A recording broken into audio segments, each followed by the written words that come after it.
এই শোনো, চ্যানেলটি সাবস্ক্রাইব করে ঘন্টাটি বাজিয়ে দিও, কেমন?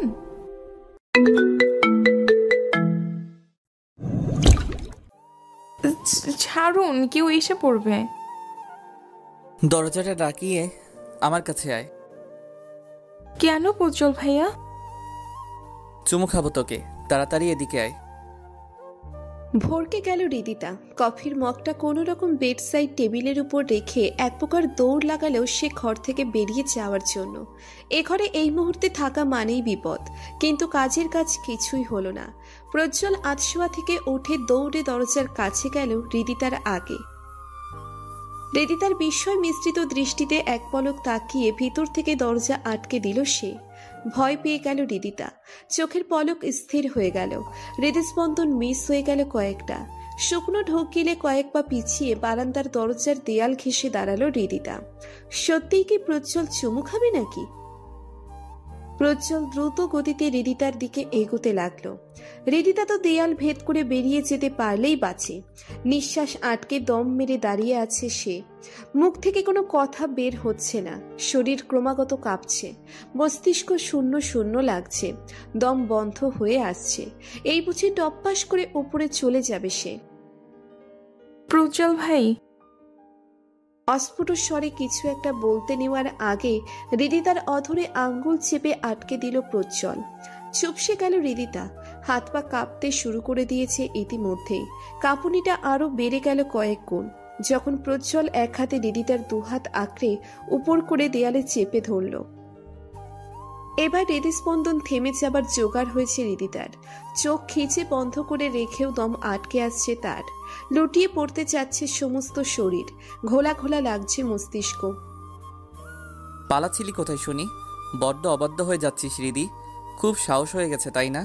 আমার অনুমতি না নিয়ে ঘর থেকে বেরিয়ে যাচ্ছিলি। এত সাহস কই থেকে আসে তোর? রিদিতা অনিচ্ছুক আঁখি পল্লব মিটমিট করে খুলে তাকালো প্রজ্জ্বলের দিকে। চোখে চোখ পড়তেই থমকে গেল রিদিতা। প্রজ্জ্বলের চোখে মুখে স্পষ্ট রাগের ধাঁচ। হঠাৎই খেই হারিয়ে ফেলল রিদিতা। কিছু বলতে নিয়েও আটকে গেল গলাতে। দলা পাকিয়ে গেল সব কথা। প্রজ্জ্বল অধরে আঙ্গুল ছুঁয়ে দিয়ে সেই হাত রাখল রিদির কোমরে। শক্ত হাতের স্পর্শে কেঁপে উঠল রিদিতা। হাতের স্পর্শ ধীরে ধীরে কঠিন হতে লাগলো। রাগান্বিত স্বরে প্রজ্জ্বল বলল, কালা হয়ে গেছিস? কথা কানে যায় না? কাছে ডাকলাম এলি না কেন? কম্পিত কণ্ঠে বলল রিদিতা। ছাড়ুন, কেউ এসে পড়বে।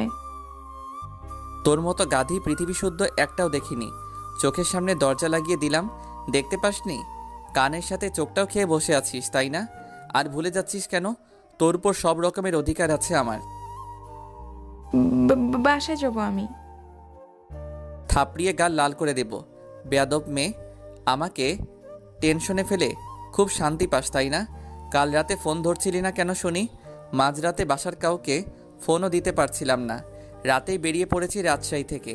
মেরে তোর হাড়গোড় আজ সবগুলো গুঁড়ো করে দেব আমি। আম্মুকে দিয়ে ডেকে এনেছি তোকে ছেড়ে দেওয়ার জন্য। এত সহজে ছাড়া পাবি নাকি?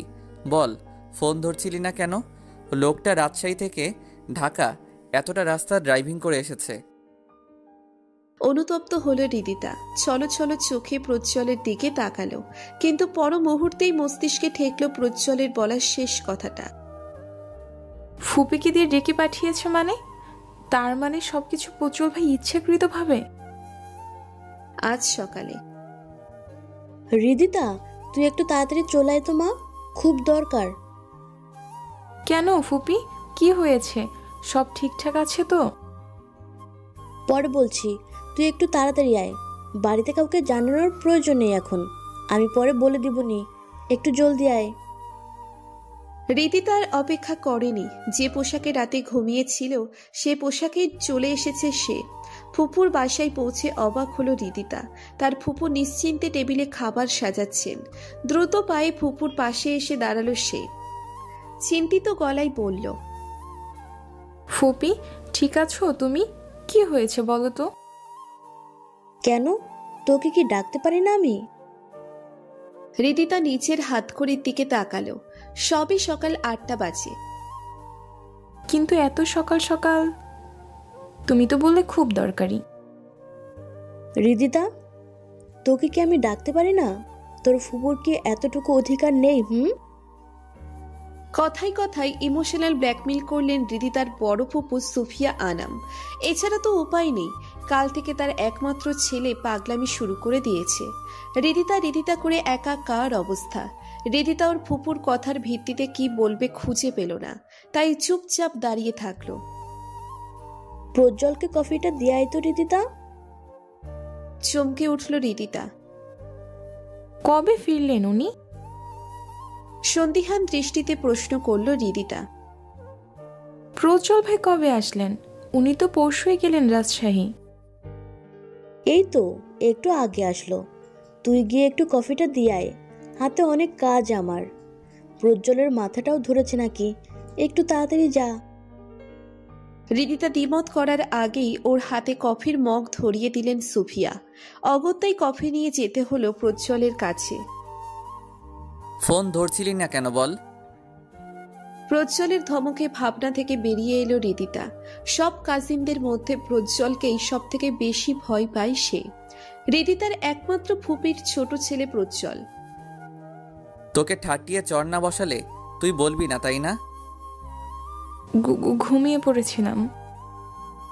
তুই সত্যি কথা বলবি নাকি আমি তোকে চুমু খাবো? বল। রিদিতার চোখ বেরিয়ে আসার উপক্রম। প্রজ্জ্বল ইদানিং এমন অদ্ভুত আচরণ করে, কথায় কথায় লজ্জায় রাঙিয়ে দেয়। প্রজ্জ্বলের কথার প্রেক্ষিতে কোনো উত্তরের দিশা খুঁজে পেল না রিদিতা। স্ট্যাচুর মতো থম মেরে দাঁড়িয়ে থাকলো সে। বলবি না তাই তো, ঠিক আছে। কথাটা বলেই আস্তে ধীরে রিদিতার অধরের দিকে এগিয়ে আসতে লাগলো প্রজ্জ্বল। ধক করে উঠল রিদিতার বুক, হাত পা অস্বর হয়ে আসতে লাগলো। আবারও একটা শুকনো ঢোক গিলল সে।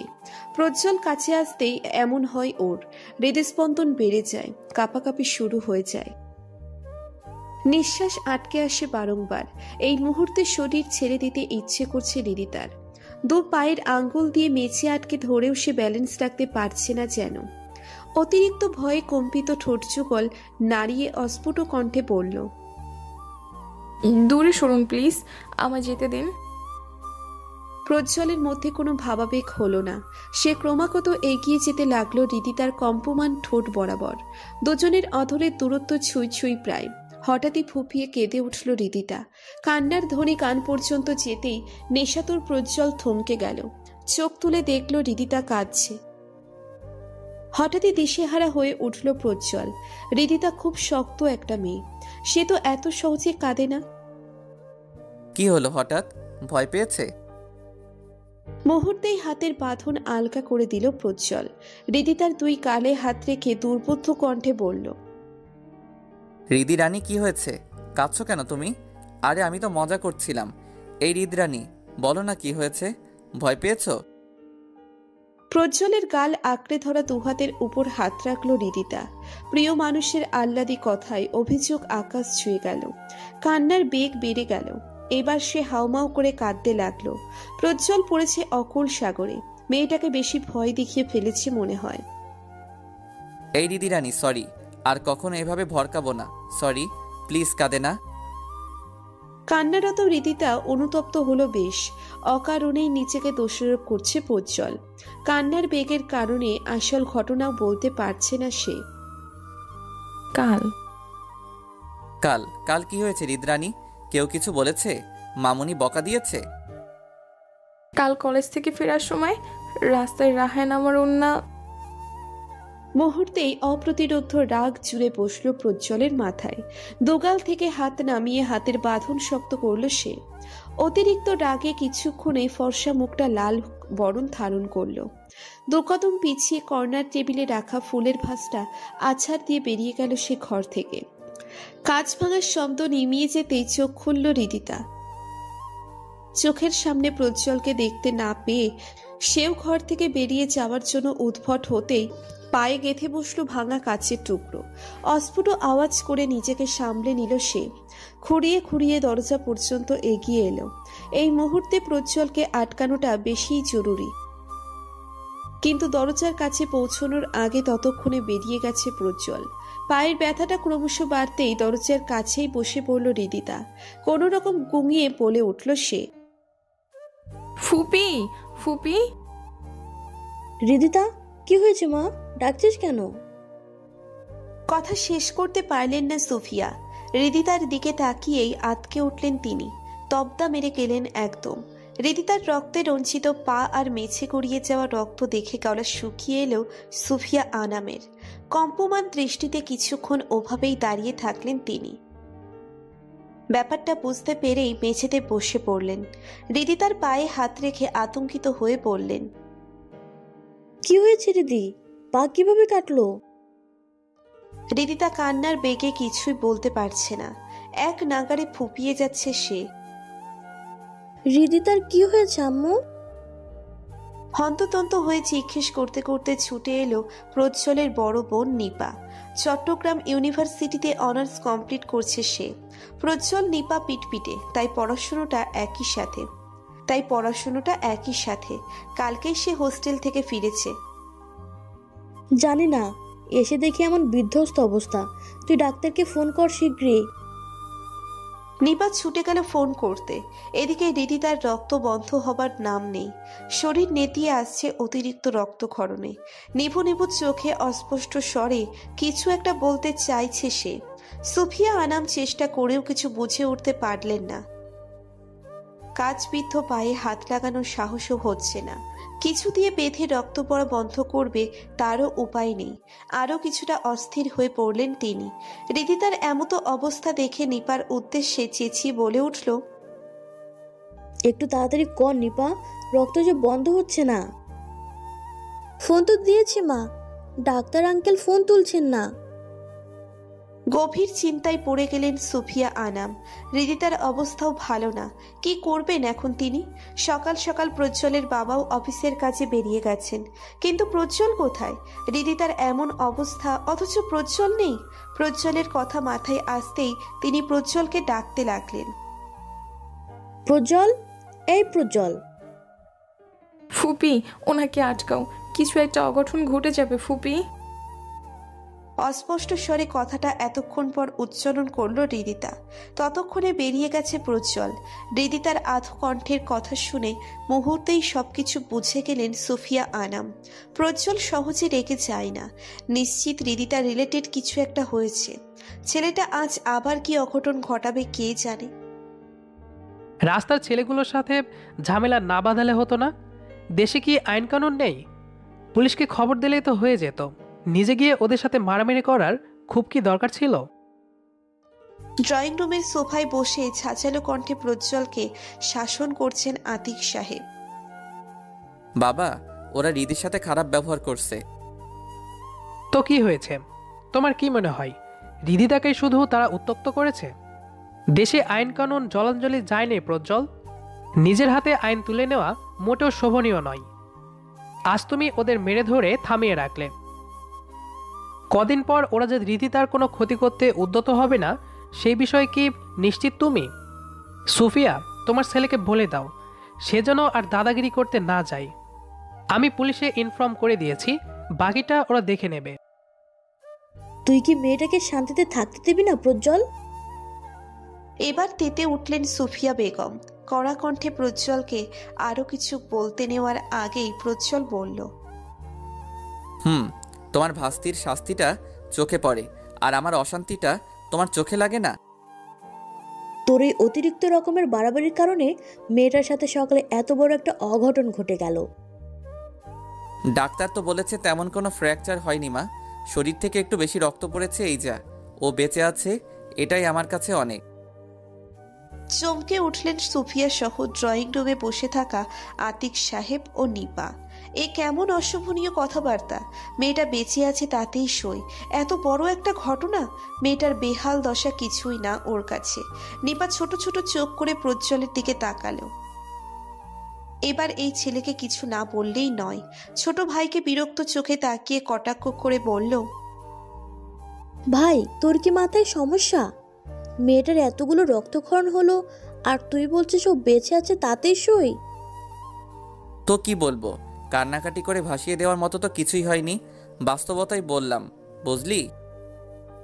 হ্যাঁ, আমি ওকে রেখে দিই আর তুই ওকে জ্বালিয়ে মার। কালকেই ভাইয়াকে আসতে বলবো এ বাসায়। কোন কুক্ষণে যে আমার ভাস্তিটাকে তোর মতো একটা বাদরের গলায় ঝুলিয়ে দিলাম। মেয়েটার কপালে কষ্ট ছাড়া কিছুই দেখছি না। তোর কথাতে রাজি হওয়াটাই ভুল হয়েছে আমার। মা, তোমার যখন এতই কষ্ট হচ্ছে, কষ্টে কষ্টে জ্ঞান হারাতে ইচ্ছে করছে, তখন একটু তোমার ভাইয়ের সাথে কথা বললেই পারো। তাকে একটু রাজি করিয়ে তোমার ভাস্তিকে এনে দিতেই পারো আমার কাছে, তাহলেই হয়ে যাচ্ছে। প্রমিস করছি তখন আর জ্বালাবো না হৃদিতাকে। বাবা, তুমিও তো একটু তোমার শালাবাবুকে বোঝাতে পারো, তাই না? কথাগুলো বলে তড়িঘড়ি ড্রয়িং রুম ছাড়ল প্রজ্জ্বল। ওখানে থাকা মানেই প্রশ্নে প্রশ্নে জর্জরিত হওয়া, তাই ও আর ওখানে থাকলো না। হাঁটা দিল রিদিতা যে রুমে আছে সেদিকে। এদিকে ছেলের এমন লাগামহীন কথায় লজ্জা পেলেন আতিক সাহেব। কি এক যাচ্ছে তাই অবস্থা, কবে যেন ছেলের জন্য পাবনায় সিট বুক করতে হচ্ছে। কি করছে আমার হৃদি রানী? দরজা হালকা ভিড়িয়ে দিয়ে ঘরে ঢুকলো প্রজ্জ্বল। হৃদিতা শুয়েছিল। প্রজ্জ্বলকে দেখে ধীরে ধীরে আধশোয়া হলো সে, কিন্তু মুখটা গোমরাহ করে রাখলো। ঘুম হলো তোর? হুম। পায়ে ব্যথা করছে এখনো? হুম। রাগ করেছিস? চুপ থাকলো হৃদিতা, কারণ ও সত্যি সত্যি রাগ করেছে। প্রজ্জ্বলের এমন বেদম সাহসিকতার মাঝে মাঝে চিন্তায় ফেলে দেয় ওকে। কেন যে বলতে গেল রাইহানদের কথা, আবার না বলেও উপায় ছিল না। এ ছেলে যে কোনো উপায়ে নিশ্চিত জেনে নিত, কিন্তু এভাবে চললে যদি কোনো অঘটন ঘটে যায়। মুখে না প্রকাশ করলেও প্রজ্জ্বলকে ভীষণ রকমের ভালোবাসে হৃদিতা। মুখ ঘুরিয়ে অন্যদিকে তাকিয়ে থাকলো ও। এই মুহূর্তে ভীষণ রকমের রাগ হচ্ছে ওর প্রজ্জ্বলের উপর। ছেলেটা ইদানিং বড্ড অবাধ্য হয়ে যাচ্ছে। হৃদিতার মুখ ঘুরিয়ে নেওয়া দেখে হাসলো প্রজ্জ্বল। মেয়েটা কথায় কথায় অভিমান করে বসে। দাঁড়িয়ে থাকা থেকে বসে পড়ল প্রজ্জ্বল। হৃদিতার পাশে বসে ওর দুদিকে দুহাত দিয়ে আটকে দিল। হৃদিতা ভড়কে গেল। হঠাৎ প্রজ্জ্বল সামনে আসায় ভয় পেয়ে গেছে। সরে যাওয়ার আর কোনো পথ খুঁজে পেল না সে। কি হয়েছে? অভিমান করেছিস? তোর জন্য আমি হিরোগিরি করে এলাম আর তুই অভিমান করছিস? This is not fair. হৃদিতার হঠাৎ রাগ উঠে গেল। ঝাঝালো কণ্ঠে বলল, চুপ করুন আপনি। কে বলেছিল আপনাকে হিরোগিরি করতে? আমি বলেছিলাম যেতে? যদি কিছু একটা হয়ে যেত তখন তখন কি করতাম আমি? বাসায় যাব আমি এই মুহূর্তে। এখনই দিয়ে আসুন আমায়। দেখতে ইচ্ছে করছে না আপনাকে। অসহ্য, একদম অসহ্য লাগছে সব কিছু। ইস, এত চিল্লাচিল্লি করছিস কেন? কান ফাটিয়ে ফেলবি নাকি? শ্বশুর বাড়ি এসেছিস, কটা দিন এখানেই থাক। হৃদিতা এত কিছু বলল আর প্রজ্জ্বলের সেটা চিল্লাচিল্লি মনে হচ্ছে। কোনো কথার গুরুত্ব নেই প্রজ্জ্বলের কাছে। মজা করছে প্রজ্জ্বল। অভিমানের বেড়াজালে আরো বহির্ভূত হলো হৃদিতা। গলায় সবগুলো দলা পাকিয়ে কান্নার রেশ নিল। চোখজোড়া বন্ধ করতেই গড়িয়ে পড়ল দুফোঁটা অভিমান। প্রজ্জ্বল থমকালো। হৃদিতার কান্নাটা ও একদমই সহ্য করতে পারে না। হৃদস্পন্দন অস্বাভাবিক হয়ে যায়। সবকিছু ভেঙে গুড়িয়ে ফেলতে ইচ্ছে করে। হৃদিতার দোকালে তর্জনী দিয়ে কান্না মুছিয়ে বুকে আলতো করে জড়িয়ে ধরল প্রজ্জ্বল। মেয়েটা মাঝে মাঝে এমন অভিমান করে বসে। হৃদিতার কান্না থামছে না। নিঃশব্দে কেঁদে যাচ্ছে ও। প্রজ্জ্বল হৃদিতার মাথাটা দুহাতে ধরে সামনে আনলো। কপালে আলতো করে অধর ছুঁয়ে বলল, কাঁদিস না প্লিজ। তোর কান্নাটাই সব থেকে বড় শত্রু আমার। ওর আগমনে নিজেকে সংযত করতে পারি না আমি। প্লিজ চুপ কর হৃদি। কান্না থেমে গেল হৃদিতার। ওর অশ্রুসিক্ত নয়নে তাকিয়ে তৃপ্ত হলো প্রজ্জ্বল। মেয়েটা ওকে হারানোর ভয়ে কতটা আড়ষ্ট, কিন্তু হৃদি তো জানে না প্রত্যেকটা মুহূর্তে ওকে হারিয়ে ফেলার ভয়ে এভাবেই আড়ষ্ট হয়ে থাকে প্রজ্জ্বল। শুধু হৃদিতার মতো এত কান্নাকাটি করে ভাসিয়ে দিতে পারে না সে। আচ্ছা শোন হৃদি, তোর জন্য আমি ফাইট করে এলাম, হিরোগিরি দেখালাম, এই জন্য কি আমার কিছু প্রাপ্য নয়? বাঁকা হেসে হৃদিতাকে গমগমে কণ্ঠে বলল প্রজ্জ্বল। হৃদিতা কিছু বুঝল না। ডান হাতের পিঠে চোখের পানিটুকু মুছে ভ্যাবলাকান্তের মতো তাকিয়ে থাকলো প্রজ্জ্বলের দিকে। কি প্রাপ্যের কথা বলছে সে? এভাবে তাকাস না তো, হৃদস্পন্দন আটকে যায় আমার। মেরে ফেলার ধান্দা, তাই না? আমি মরে গেলে তো অন্য ছেলের গলায় ঝুলে পড়বি। বুঝি বুঝি তোর সব বুদ্ধি ধরে ফেলেছি আমি। হুদাই কথাবার্তা বলবেন না প্রজ্জ্বল ভাই। কি প্রাপ্যের কথা বললেন তখন? বোকা বোকা কণ্ঠে কথাগুলো বলল রিদিতা। তোকে নিয়ে হয়েছে আরেক জ্বালা, কিছুই বুঝিস না, নাকি বুঝেও বোঝার চেষ্টা করিস না। ফটাফট চুমুতে একটা। তোর জন্য এত কিছু করলাম, তার বিনিময়ে কিছু তো চাই, তাই না? চমকে উঠল রিদিতা। শুকনো একটা ঢোক গিলে মাথাটা পিছিয়ে একটু সরে বসল সে। কি অসভ্যের মতো কথা বলছে প্রজ্জ্বল। আজকে সকালেও ঠিক একই কথা বলছে। রিদিতার আগে তো এমন বলতো না প্রজ্জ্বল। রিদিতার ভয়কে আরো বাড়াতে বাঁকা হাসল প্রজ্জ্বল। ওর দুগাল আলতো করে চেপে ধরে মুখ এগিয়ে নিয়ে গেল রিদিতার দিকে। চোখে হাজারো আতঙ্ক নিয়ে নয়ন যুগল খিচে বন্ধ করে নিয়েছে রিদিতা, কিন্তু প্রজ্জ্বলের যাই আসে না সেদিকে। সে ক্রমাগত এগিয়ে নিচ্ছে মুখ। রিদিতার ভয়কে পূর্ণতা দিয়ে ওর গালে সজোরে কামড় বসালো প্রজ্জ্বল। আপনার মতো অসভ্য লোক আমি জীবনও দেখিনি প্রজ্জ্বল ভাই। গালে হাত ঘষে কটাক্ষ করে প্রজ্জ্বলকে কথাটা বলল রিদিতা। চোখে মুখে রাগান্বিত ভাব স্পষ্ট ফুটে উঠেছে। রিদিতার দিকে এক পলক তাকিয়ে কিছুটা সরে বসল প্রজ্জ্বল। তারপরেই হো হো করে হেসে দিল। অবাক হলো রিদিতা। এক ঝাঁক বিরক্তি নিয়ে কয়েক মুহূর্ত তাকিয়ে থাকলো প্রজ্জ্বলের দিকে। এত হাসার কি হচ্ছে বুঝতে পারছে না সে। হঠাৎ হাসি থামিয়ে দিল প্রজ্জ্বল। দুহাত বুকে গুজে তীক্ষ্ণ দৃষ্টি ফেলল রিদিতার উপর। গম্ভীর কণ্ঠে বলল, তুই যে তোর বরকে কথার পিঠে 2-4 বার ভাই ডাকিস, সেটা অসভ্যতামও নয়। তোর ভাগ্য ভালো কামড়টা গালে বসিয়েছি। আপনার সাথে ধর্ম মোতাবেক এখনো বিয়ে হয়নি উজ্জ্বল ভাই। তুই আবার ভাই ডাকছিস? তো কি ডাকবো? সারা বাড়ি ঘুরঘুর করে বর্বর ডেকে বেড়াবো? তাই করবি। আপনি পাগল হয়ে গেছেন প্রজ্জ্বল ভাই। অতি শীঘ্রই আপনাকে ডাক্তার দেখানো প্রয়োজন। তুই যদি এভাবে ভাই ভাই ডাকতে থাকিস, তাহলে আমি নিশ্চিত পাগল হয়ে যাব। দয়া করে ভাই বলাটা বন্ধ কর, হাত জোর করছি আমি তোর কাছে। হঠাৎই খিলখিলিয়ে হেসে উঠল রিদিতা। ওর হাসি দেখে মনে হচ্ছে কেউ অনেক ফানি কিছু একটা বলছে ওর সামনে। প্রজ্জ্বল হাসির দিকে এক দৃষ্টিতে তাকিয়ে থাকলো। বিরক্ত হলো না সে, বরং সেই হাস্যোজ্জ্বল মুখে তাকিয়ে স্মিত হাসল।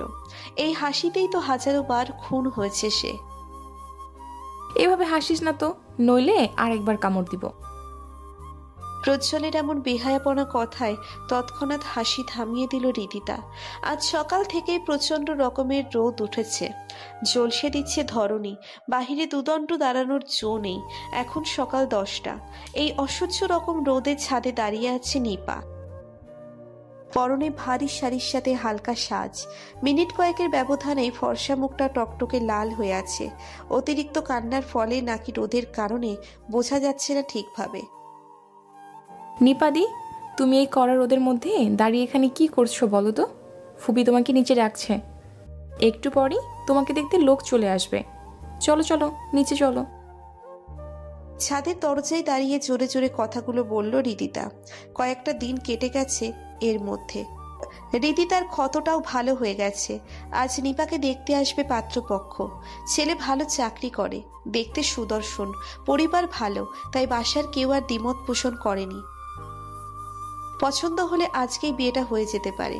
নিপাকে আসতে না দেখে রিদিতা ভুরু কুঁচকে তাকালো। কি হলো আবার নিপার? রোদ থেকে একটু বাঁচতে কপালে ডান হাত ভাঁজ করে নিপার কাছে গিয়ে দাঁড়ালো রিদিতা। নিপার হাত ঝাঁকিয়ে বলল, এই দি, এত রোদের মধ্যে? থেমে গেল রিদিতা। কড়া রোদে চোখে কিছু দেখা দায়ী হলেও নিপার লাল চোখ স্পষ্ট দেখতে পেল সে। ভয়ার্থ কণ্ঠে বলল, এই দি, কি হয়েছে তোমার? চোখ মুখের এমন দশা কেন? কাঁদছো কেন তুমি? দি, কি হয়েছে বলো? কেউ কিছু বলেছে? নিপাকে চুপ থাকতে দেখে ওকে টেনে ছাদের দরজা থেকে কয়েকটা সিঁড়ি নিচে নেমে দাঁড়ালো রিদিতা। নিপার মুখে তাকিয়ে আটকে উঠল। সম্পূর্ণ মুখ অসম্ভব রকমের লাল হয়ে আছে। কাজল লেপটে গিয়ে যা তা অবস্থা। কাঁপা কাঁপা কণ্ঠে বলল রিদিতা, দি বলো না কি হয়েছে? এভাবে কাঁদছো কেন? কি হয়েছে রে? তোরা কি করছিস এখানে? মা নিচে ডাকছে তোদের।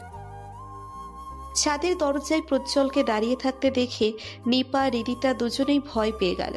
নিপা তড়িঘড়ি হাতের পিঠে চোখের পানি মুছে স্থিরভাবে দাঁড়িয়ে রইল। ততক্ষণে প্রজ্জ্বল দেখে নিয়েছে নিপার অবস্থা। রিদিতা কিছু বলতে নেওয়ার আগে প্রজ্জ্বল আবারও বলল, কি হয়েছে রে রিদিতা, কোনো সমস্যা? না মানে কি মানে করছিস? কি হয়েছে রে নিপা, তুই বল, কি সমস্যা তোর? চোখ মুখের এমন হাল বানিয়ে বসে আছিস কেন? একটু পর তোর হবু বর আসছে, একেবারে বিয়ে করে নিয়ে যাবে। আজকেই তোকে বিদায় করব। এতক্ষণের চেপে রাখা কষ্টটা হঠাৎই গভীর রূপ নিল। প্রজ্জ্বলের কথা শুনে কেঁদে দিল নিপা। আহরাজি করে বলতে লাগলো, ভাই, আমিও বিয়ে করতে পারবো না। কেন পারবি না? সমস্যা কোথায়? ছেলে ভালো, দেখতে সুদর্শন, সমস্যা কি তোর? নিপার ব্যাপারটা কিছুই আজ করতে পেরেও না জানার ভান করল প্রজ্জ্বল, কারণ ও নিপার মুখেই সব শুনতে চাচ্ছে। প্রজ্জ্বলের ধারণা সঠিক করতেই নিপা বলে উঠল, আমি একজনকে ভালোবাসি ভাই, খুব ভালোবাসি। তাকে ছাড়া অন্য কাউকে বিয়ে করা সম্ভব না আমার পক্ষে। আগে বললেই হতো। মা সকাল থেকে এত রান্নাবান্না করতো না, এত আয়োজন করতো না বাবা। সব কিছু যখন আয়োজন হয়েছে তখন বিয়েটা তো তোকে করতেই হবে। স্তব্ধ হলো নিপা। ও ভেবেছিল প্রজ্জ্বলকে সাহায্য করবে, অথচ উল্টে সে ভড়কে দিচ্ছে। প্রজ্জ্বল ভাই, নিপাপু কষ্ট পাচ্ছে আর আপনি হারছেন। আমার যদি হঠাৎ এমন বিয়ে হয়ে যায় তখন কি আপনি কষ্ট পেতেন না? প্রজ্জ্বলের দিকে তীক্ষ্ণ চাহনিতে তাকিয়ে কথাটা বলল রিদিতা। ঠাটিয়ে চল লাগাবো বেয়াদব মেয়ে, ভুলভাল কথা বলবি না একদম। তুই আমার বউ, কিভাবে অন্য ছেলের কথা মুখে আনিস? আমি তো শুধু উদাহরণ। রাখ তোর ফালতু কথা, আর একদিন তোর এমন ফাউল কথা শুনি, তারপর বুঝবি। হাতে ওড়না পিছিয়ে মুখ বাঁকিয়ে অন্যদিকে তাকালো রিদিতা। সে তো ভুল কিছু বলেনি। নিপা শোন, পাত্রপক্ষের সামনে বসলে বিয়ে হয়ে যায় না, বুঝলি? তোর ইচ্ছের বিরুদ্ধে কেউ তোকে ধরে বেঁধে বিয়ে দিবে না। তুই নিচে যা, বাকিটা আমি দেখে নিব। নিশ্চিন্ত থাক তুই। এই রিদি, ওর সাজগোজ সব ঘেটে গেছে, ঠিকঠাক করে নিয়ে আয়, নয়তো পাত্রপক্ষ দেখে জ্ঞান হারাবে। কথাগুলো বলেই সিঁড়ি দিয়ে হুইসেলিং করতে করতে নিচে নেমে গেল প্রজ্জ্বল। নিপা একটু হাসলো, কিছুটা হলেও স্বস্তি পেয়েছে সে। প্রজ্জ্বল যখন বলেছে তখন কিছু একটা ব্যবস্থা করবেই সে। পাত্রপক্ষের সামনের সিঙ্গেল সোফায় বসে আছে নিপা। ওর পিছনে হাসি হাসি মুখে দাঁড়িয়ে আছে রিদিতা। ছেলের বাড়ি থেকে ছেলের মা বাবা বোন এসেছে। ছেলের ছবির থেকেও বাস্তবে বেশি সুদর্শন, নাম জয়। নিপা বরাবর সামনে বসেছে সে, আর চোখে বারবার নিপাকে দেখে যাচ্ছে। একটু পর ছেলে তার বাবার কাছে ফিসফিসিয়ে কিছু একটা বলল। ছেলের বাবা নড়ে চড়ে বসে নিপার বাবা আতিক সাহেবের উদ্দেশ্যে বললেন, দেখুন আতিক সাহেব, আপনারা কিছু না মনে করলে আমাদের কিছু আবদার ছিল, আপনি কিন্তু না করতে পারবেন না। আতিক সাহেবের একদিকে প্রজ্জ্বল বসেছে, অন্যদিকে প্রজ্জ্বলের মা সুফিয়া। আতিক সাহেব ওদের দুজনের দিকে এক পলক তাকিয়ে জয়ের বাবাকে কথাটা বলতে সম্মতি দিলেন। জি বলুন, কি আবদার? চেষ্টা করব আপনার আবদার পূরণ করার। আসলে আপনার ছোট মেয়েকে আমাদের বেশ পছন্দ হয়েছে, বিশেষ করে আমার ছেলের। আপনারা কিছু মনে না করলে আপনার ছোট মেয়েকে আমরা ঘরের বউ করতে চাই। চমকে উঠলেন আতিক সাহেব, সাথে বাসার সকলে। ছোট মেয়ে বলতেই সন্দিহান কণ্ঠে আতিক সাহেব বললেন, আমার ছোট মেয়ে বলতে? আমার তো এই একমাত্র মেয়ে। ওই যে পেছনে যে দাঁড়িয়ে আছে সে। হাতের ইশারায় জয়ের বাবা রিদিতাকে দেখিয়ে দিলেন। সাথে সাথে সবার দৃষ্টি আটকালো রিদিতার উপর। রিদিতা শুকনো ঢোক গিলল, চোখ বড় বড় করে তাকালো প্রজ্জ্বলের দিকে। রাগে ক্ষিপ্ত প্রায় প্রজ্জ্বলের চোখ লাল হয়ে গেছে এর মধ্যে। হাতের মুঠো শক্ত করে উঠে দাঁড়ানোর আগেই প্রজ্জ্বলের হাত চেপে আটকে দিলেন আতিক সাহেব। ছেলেকে এবার কিভাবে সামলাবেন তাই নিয়ে ওনার মাথা খারাপ হয়ে যাচ্ছে। এই বুঝি ঝড় উঠল বলে। জয়ের বাবার কথা শুনে আতকে উঠলেন আতিক সাহেব। এই বুঝি ছেলে কোনো অঘটন ঘটিয়ে ফেলবে। এই লোক একের পর এক যে উক্তি দিচ্ছে, তাতে করে তার প্রজ্জ্বলকে সামলাতে পারবেন না তিনি। আতিক সাহেব প্রজ্জ্বলের হাত চেপে ধরা অবস্থায় ওর দিকে একবার দৃষ্টি রাখলেন। ছেলের রণমূর্তির চোখে পড়তেই তিনি ভয়ার্থ দৃষ্টিতে তাকালেন জয়ের দিকে। প্রজ্জ্বলের চোখের চাহনিতে তীব্র ক্ষিপ্ততা, যে কোনো সময় মেরে বসতে পারে। যত তাড়াতাড়ি সম্ভব ব্যাপারটাকে সামলে নিতে হবে।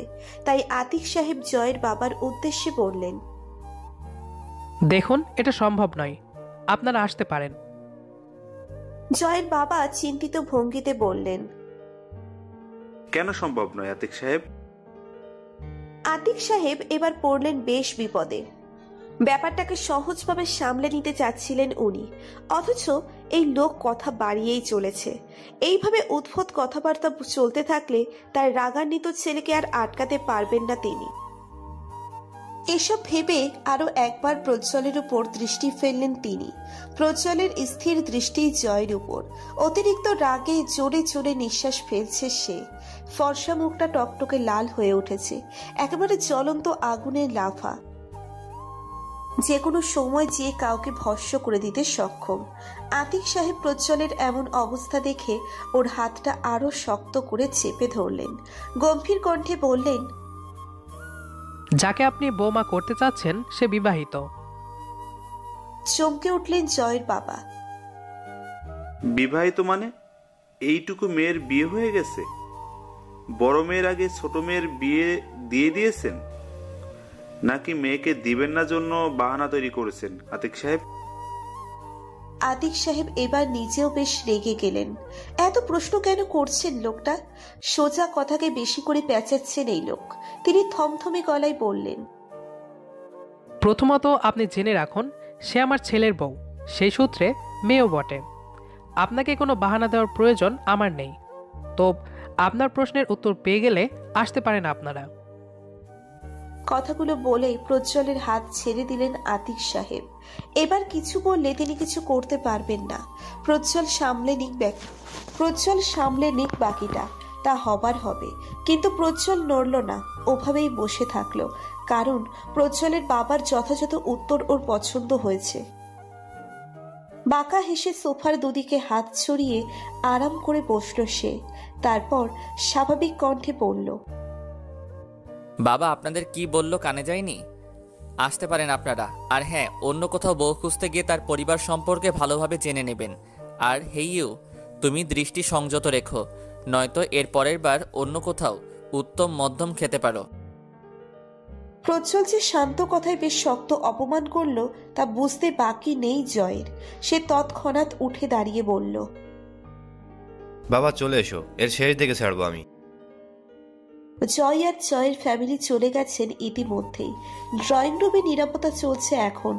এতক্ষণ যাকে নিয়ে এত কাহিনী, সেই রিদিতা চুপটি করে দাঁড়িয়ে আছে নিপার পিছনে, দৃষ্টিতে কৌতূহল। ওর এমন ভাবসাব যেন কিছুই হয়নি। উফ, এতক্ষণে আপদ বিদায় হলো। আর একটু হলেই কি যে বিপদ হয়ে যেত সুফিয়া। তোমার ছেলের ওপর বিশ্বাস থাকলেও তার রাগের ওপর বিন্দুমাত্র বিশ্বাস নেই আমার। ওকে কেন দৌড় দিচ্ছ? এমন কথাবার্তায় রেগে যাওয়াটা স্বাভাবিক। সুফিয়া আনাম স্বামীর কথায় প্রতিবাদ জানালেন। ওনার কাছে ছেলের রেগে যাওয়াটা স্বাভাবিক। আচ্ছা বাবা, তোমার সামনে যদি তোমার বউকে কেউ বিয়ে করে নিয়ে যেতে চায়, তোমার কি রিয়াকশন হবে? প্রজ্জ্বলের এমন অদ্ভুত যুক্তি দেখে শুকনো গলায় বিষম উঠে গেল আতিক সাহেবের। সুফিয়া তো চোখ বড় বড় করে তাকিয়ে আছেন। ছেলে তার এমন উদাহরণ দেবে কোসমিন কালেও তেনারা কল্পনা করেননি। ছেলের কথা দিন দিন লাগাম ছাড়া হয়ে যাচ্ছে, তা বুঝতে অসুবিধে হচ্ছে না। শেষ পর্যন্ত কিনা নিজের মাকে দিয়ে উদাহরণ। প্রজ্জ্বলের এমন কথা শুনে হঠাৎই চুপটি করে থাকা রিদিতা হেসে উঠল। হাসতে হাসতে সে সামনে এসে সোফায় বসে পড়ল। সবার স্থির দৃষ্টি এখন রিদিতার উপর, অথচ রিদিতার হাসি থামার নাম নেই। সে অকপটে না দেখে পেট চেপে ধরে হেসেই যাচ্ছে, তার হাসি থামার যেন নাম নেই। প্রজ্জ্বল রেগে গেল আকস্মিক, হালকা উঁচু স্বরে বলল, রিদি, ওই রিদি। তৎক্ষণাৎ হাসি থেমে গেল রিদিতার। ভরকানো দৃষ্টিতে তাকালো প্রজ্জ্বলের দিকে। প্রজ্জ্বলের চোখে মুখে রাগ স্পষ্ট। থতমত খেল রিদিতা। সোফা থেকে পা নামিয়ে ঠিকঠাক হয়ে বসলো। কাচুমাচু করে এদিক ওদিক তাকাতে লাগলো। সুফিয়া আনাম ছেলের কাঁধে চাপড় মেরে বললেন, মেয়েটাকে অযথা ধমকাধমকি দিচ্ছিস কেন? তোর কথাবার্তায় দিন দিন যে বেচুট হয়ে যাচ্ছে সেদিকে খেয়াল রেখেছিস? শেষে কিনা আমাকে দিয়ে উদাহরণ দিলি। আর খবরদার, আমার ভাস থেকে ভরকাবি না। রিদিতা ফুপুর কথায় হাসতে গিয়েও পারল না। নিচু চোখে প্রজ্জ্বলকে দেখে থেমে গেল। প্রজ্জ্বলের চোখের চাহনিতে স্পষ্ট করে বলছে, তোকে তো পরে দেখে নিব রিদি। শুকনো ঢোক গিলল রিদিতা। হাত কচলিয়ে অন্যদিকে তাকালো। প্রজ্জ্বল, তুই শেষে কিনা তোর মায়ের উদাহরণ দিলি। এই বয়সে তোর মাকে কে পছন্দ করবে বলতো? আতিক সাহেব সুফিয়া আনামকে কথাগুলো ব্যঙ্গ করে বলে হেসে উঠলেন। তার হাসি দেখে বাকি সবাই হেসে উঠল।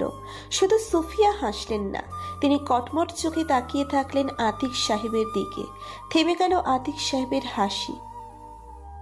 তিনি যে ভুল জায়গায় ঢিল ছুঁড়েছেন তা এখন বোধগম্য হচ্ছে। নড়ে চড়ে বসলেন তিনি। পরিবেশ স্বাভাবিক করতে প্রজ্জ্বলের উদ্দেশ্যে বললেন, এবার কিন্তু তোর মামুর সাথে কথা বলে নেওয়া জরুরি। আবার অন্য কেউ রিদিতাকে বউ করে নিয়ে যাওয়ার প্রস্তাব আনার আগে তোর মামাকে সব জানিয়ে ওকে আমাদের ঘরের বউ করে আনবো। আতিক সাহেবের কথা শুনে হঠাৎই লজ্জা পেল রিদিতা। চোখ নামিয়ে হাতের মুঠোয় ধরে রাখা ওড়নাটা পেঁচাতে লাগলো। তবে প্রজ্জ্বল স্বাভাবিক। সে একবার রিদিতার দিকে তাকিয়ে তার বাবার উদ্দেশ্যে বলল, বাবা, আমি কিছু কথা বলতে চাই, খুব দরকারি। আতিক সাহেব একটু চমকালেন। ভ্রু কুঞ্চিত করে প্রজ্জ্বলকে বললেন, এই মুহূর্তে তোর আর রিদিতার কথা ছাড়া আর কি গুরুত্বপূর্ণ কথা থাকতে পারে? আছে বাবা, অনেক গুরুত্বপূর্ণ কথা আছে। প্রজ্জ্বল কাট কাট গলায় উত্তর দিল। প্রজ্জ্বলের কথায় নিপা আড়ামোড়া ভেঙে উঠে দাঁড়ালো। পা বাড়িয়ে ঘরে যেতে নিতেই প্রজ্জ্বল আটকে দিয়ে বলল, তুই কোথায় যাচ্ছিস? এখানে চুপ করে বসে থাক। নিপা বসল না, তবে প্রজ্জ্বলের কথা শুনে দাঁড়িয়ে থাকলো ঘরে না গিয়ে। সুফিয়া বললেন, কি হয়েছে রে প্রজ্জ্বল? নিপাকে আটকালি কেন? ওকে নিয়ে তো গুরুত্বপূর্ণ কথা, ও না থাকলে হয়? সুফিয়া বললেন, অত ঘুরিয়ে পেঁচিয়ে না বলে সরাসরি বল, কি বলবি? নিপা একটা ছেলেকে ভালোবাসে বাবা, নাম রাতুল। সে আমাদের ভার্সিটির সিনিয়র ছিল, পড়াশোনা শেষ করে এখন ভালো জব করছে। আমি রাতুল ভাইয়াকে ভালোভাবে চিনি, অনেক ভদ্র একটা ছেলে। নিপাকে ভালো রাখবে, আমার যতটুকু বলার বলেছি, বাকিটা তোমার ইচ্ছার উপর নির্ভর করছে। হালকা থমকালেন আতিক সাহেব। মেয়ে তার এত বড় কথা লুকিয়েছে এইটা বুঝতে অসুবিধে হচ্ছে তার। তবে তিনি দ্বিমত পোষণ করলেন না। গম্ভীর কণ্ঠে বললেন, আমার মেয়ের সিদ্ধান্ত আমার কাছে সব থেকে আগে। তবে ছেলের ব্যাপারে আমিও জানতে চাই। তার পরিবারকে নিয়ে কয়েকদিনের ভেতর আসতে বলো, আমি কথা বলতে চাই তাদের সাথে। কথাগুলো বলে ঘরে চলে গেলেন আতিক সাহেব।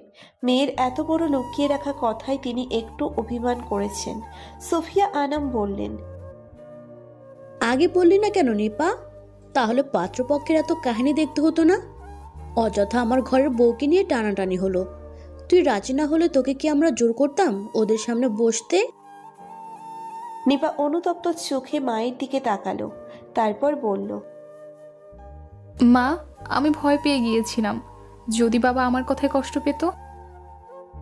আচ্ছা বাদ দে, যা হবার হয়েছে। চল তো আমার সাথে, তোর দিদুনির কিছু গয়না রাখা আছে তোর জন্য, দেখবি চল। সুফিয়া আনাম নিপাকে কথাগুলো বলে ঘরে চলে গেলেন। নিপা প্রজ্জ্বলের দিকে তাকিয়ে কৃতজ্ঞতা প্রকাশ করলো। প্রজ্জ্বল মুচকি হেসে বোনকে আশ্বস্ত করলো, বাকি সব কিছু ঠিক হয়ে যাবে জলদি। নিপাও হালকা হেসে মায়ের পিছে হাঁটা দিল। ড্রয়িং রুমে এখন রিদিতা আর প্রজ্জ্বল। রিদিতা হা করে তখন থেকে প্রজ্জ্বলকে দেখে যাচ্ছে। কত সহজে ব্যাপারটাকে সামলে নিল প্রজ্জ্বল, সত্যি মুগ্ধকর। তখন হাসছিলেন কেন ম্যাডাম? হঠাৎ প্রজ্জ্বলের কণ্ঠ খুব কাছে থেকে শুনে চমকে উঠল রিদিতা। নিজের উপর প্রজ্জ্বলকে ঝুঁকে থাকতে দেখে গুটিয়ে সোফার সাথে লেগে গেল ও। প্রজ্জ্বলকে দেখতে দেখতে কখন সে সামনে চলে এসেছে খেয়ালই নেই। খুব হাসি পাচ্ছিল না আমাকে পড়তে দেখে? রিদিতা অসহায় চোখে তাকালো প্রজ্জ্বলের দিকে। প্রজ্জ্বল আবারও বলল, খুব মজা পাচ্ছিলি তাই না? খুব হাসি পাচ্ছিল আমার হৃদস্পন্দন থেমে যেতে দেখে? রিদিতা ভয়ে ভয়ে বলল, আমি কি করলাম? তুই তো সব করিস, আমাকে জ্বালিয়ে পুড়িয়ে শেষ করে দিস। তোর দিকে অন্য কেউ তাকালেই আমার হৃদস্পন্দন থেমে যায়। কেন তাকাবে তোর দিকে? ইচ্ছে তো করছিল ওই ছেলের চোখ দুটো তুলে নিতে। রিদিতার ঘাড়ের দুদিকে হাত রেখে কাটকাট গলায় বলল প্রজ্জ্বল, ছেলের যে চোখের সমস্যা আপনি তো আগে বলেননি, টেরা ছেলেকে ধরে এনেছেন। রিদিতার কথা শুনে স্তব্ধ হলো প্রজ্জ্বল। অন্যদিকে মুখ ঘুরিয়ে হালকা হেসে ঘুরে আরো কিছুটা ঝুঁকে গেল রিদিতার উপর। রিদিতা আরো গুটিয়ে গেল, কাছুমাছু হয়ে বলল, আপনি দূরে সরুন তো। প্রজ্জ্বল তো ঘাড় তেরা, সে আরো কাছে চলে এলো। রিদিতার এবার শ্বাস নেওয়া দয় হয়ে দাঁড়িয়েছে। রিদিতাকে অন্য কেউ দেখলে যেমন প্রজ্জ্বলের হৃদস্পন্দন থেমে যায়, তেমন প্রজ্জ্বলের কাছে আসাতে রিদির হৃদস্পন্দন বেড়ে যায় কয়েক গুণ। আপনি একটু দূরে সরুন প্লিজ। না সরলে আমি কিন্তু মেরে দিব এবার। ওকে দে। আমি কিন্তু। প্রজ্জ্বল অধর ছুঁয়ে দিল রিদিতার কপালে। মাঝপথে আটকে গেল রিদিতার বাকি কথা। বিকেল গড়িয়েছে অনেকক্ষণ। রিদিতা দুপুরে খেয়ে ঘুম দিয়েছিল। একটু আগেই উঠল সে। বালিশের পাশ থেকে ফোনটা নিয়ে চোখের সামনে ধরতেই ভীষণ অভিমান হলো তার। প্রায় সপ্তাহ খানিক হয়েছে প্রজ্জ্বলের সাথে কোনো যোগাযোগ নেই, একটা বারের জন্য কথা হয়নি। সে ভীষণ রকমের ব্যস্ত নিপার বিয়ে নিয়ে।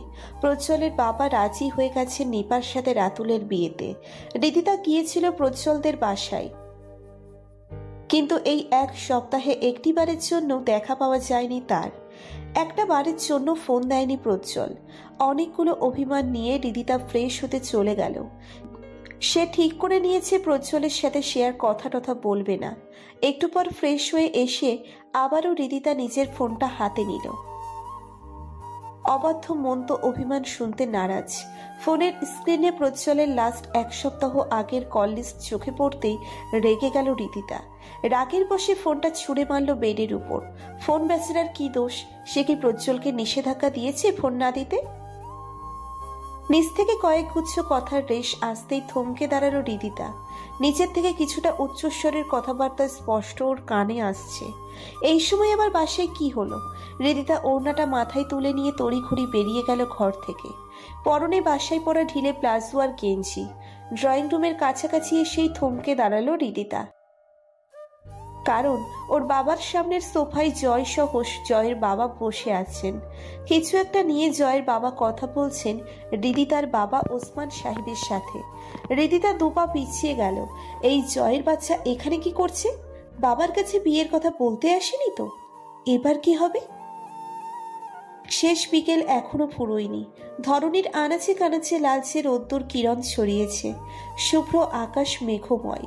কাশফুলের কোমল বরণের মেঘমালায় পাখির মতো ডানা মেলেছে সম্পূর্ণ আকাশে। উড়ে চলেছে নাম না জানা দিগন্তে। জানালার পর্দা হাতে মুঠোয় আঁকড়ে ধরে জানালা ঘেঁষে মেঘ ময়ূরের ছুটে চলা দেখছে রিদিতা। মনে মনে সে চিঠি লিখে উড়ন্ত মেঘ নীলিমাকে দিয়ে দিয়েছে। প্রাপক প্রজ্জ্বল। রিদিতাকে রেডি হতে বলেছে ওর বাবা। সেজে গুজে বসতে হবে জয়ের সামনে। রিদিতা মন থেকে শক্ত হলেও প্রজ্জ্বলের সামনে তুলো। কিছুতেই সে সাহস করে প্রজ্জ্বলকে ফোন করতে পারেনি, বলতে পারেনি জয়ের এই বাড়িতে আসার ব্যাপারটা। প্রজ্জ্বল জানতে পারলে নিশ্চিত কোনো কাহিনী হয়ে যাবে। এসে যদি কোনো ঝামেলা বাঁধিয়ে বসে তখন? রিদিতা কিছুতেই চাচ্ছে না ওর বাবাকে বাহিরের লোকের সামনে ছোট করতে, আর না পারছে সেজে গুজে জয়ের সামনে বসতে। এই রিদিতা, তুই এখন আর তৈরি হইসনি? তোর বাবা তাড়া লাগিয়েছে সেই কখন। কটাক্ষ কণ্ঠে কথাগুলো বলে দ্রুত পায়ে রিদিতার ঘরে ঢুকলেন রিদিতার মা সেফা। বেডের উপর ইস্ত্রি করা শাড়ির ভাঁজ অনড় অবস্থায় দেখে মুহূর্তেই মন মেজাজ বিষিয়ে উঠল তার। কাট কাট গলায় বললেন, নিচে পাত্রপক্ষ বসে আছে, কিসের কাহিনী শুরু করেছিস? তোর বাবা এমন তারা শুরু করছে, পারলে আমাকেই সাজিয়ে গুছিয়ে ওদের সামনে বসিয়ে দেয়। চটপট রেডি হয়ে নে, তোর বাবার আর কান ঝালাপালা করা কথা সহ্য হচ্ছে না আমার। আম্মু। মেয়ের অর্থভাঙা কণ্ঠের আওয়াজ শুনে সেদিকে তাকালেন সিফা। হাতের উপর মেলে ধরা শাড়িটা বেডের উপর রেখে দিলেন। হৃদিতার ফোলা ফোলা অশ্রুসিক্ত চোখ জোড়া দৃষ্টি এড়াবে না যে কারো। হৃদিতার এমন বিধ্বস্ত অবস্থা দেখে শেফা থমকে গেলেন। মেয়ে তো তার এত সহজে ভেঙে পড়ার মতো নয়। আস্তে ধীরে পা ফেলে হৃদিতার কাছে গিয়ে দাঁড়ালেন শেফা। স্নেহ মিশ্রিত হাতের স্পর্শে হৃদিতার দুকাঁধে হাত রেখে সামনে ঘুরিয়ে নিতেই ফুপিয়ে উঠল সে। মায়ের মমতাময়ী চাহনিতে কান্নার বাঁধ ভেঙে গেল তার।